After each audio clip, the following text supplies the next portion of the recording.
Diversion ఇవాళ వరుసనే failures ఏంటంటే రఘురామకృష్ణరాజుది సుప్రీంకోర్టులో ఒక పక్కన వచ్చింది. ఇంకో అవును. పక్కన ఈ ఏది 99 పైసలకే భూముల విషయంలో రహేజ మొన్ననే మనం అవును. మాట్లాడుకున్నాం. రియల్ అవును. ఎస్టేట్‌కి అవును. ఇవ్వడం ఏంటి, లింగమనేనుడేం అవును. పాపం చేశాడని చెప్పేసి. ఎకరాలు. ఆ! హ్మ్. అది హ్మ్. అట్లాంటియన్నీ వరుస ఎదురు దెబ్బలు తగిలినాయి ఇక్కడ ప్రభుత్వానికి. అలాగే అవును. సునీత కేసులో వచ్చినటువంటి హ్మ్. తీర్పు ఇవన్నీ కూడా వరుసగా జగన్‌కి వ్యతిరేకంగా ఇంతవరకు ఈళ్ళు చేస్తున్న ప్రచారం తిప్పికొట్టినట్టయింది.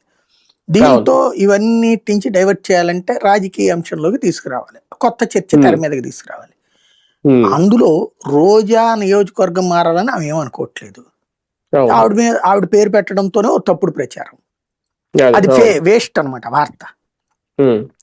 ఆమెక్కడ సందిగ్ధంలో ఉంది?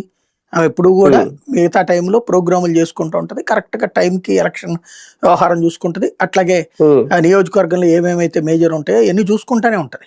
అవును. రోజాని యాక్టివ్ గురించి పొలిటీషియన్ రాయడం ఆవిడ. తప్పు ఆవిడ. హ్మ్. అవును. అక్కడే అవును. ఈ యాక్టివ్‌గానే ఉంటారు. వార్త చచ్చిపోయింది ఫస్టు. హ్మ్. హ్మ్. ఆమేదో భయపడిపోతుంది, వణికిపోతుంది అన్నటువంటిది. కొంత ఇదివరకు ఇబ్బందుండేది పెద్దిరెడ్డితో ఉన్నటువంటి సందర్భం.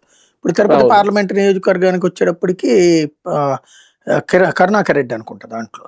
కాబట్టి ఇంకక్కడ హ్మ్. ప్రాబ్లమ్ లేదు గదా! అయిపోయింది గదా! ఎందుకు హ్మ్. సాగదీసుకుంటది ఆవిడ? ఆవిడదేం ప్రాబ్లమ్ హ్మ్. లేదు. ఇకపోతే హ్మ్. నారాయణ స్వామి తన కూతురికి ఇవ్వమని ఆయనే గొడవ చేస్తున్నాడు. అది. అవును. కాబట్టి అది ఇస్తారా లేదా అన్నటువంటిది జగన్ తేల్చుకోవాలి. ఆయనతో పాటుగా హ్మ్.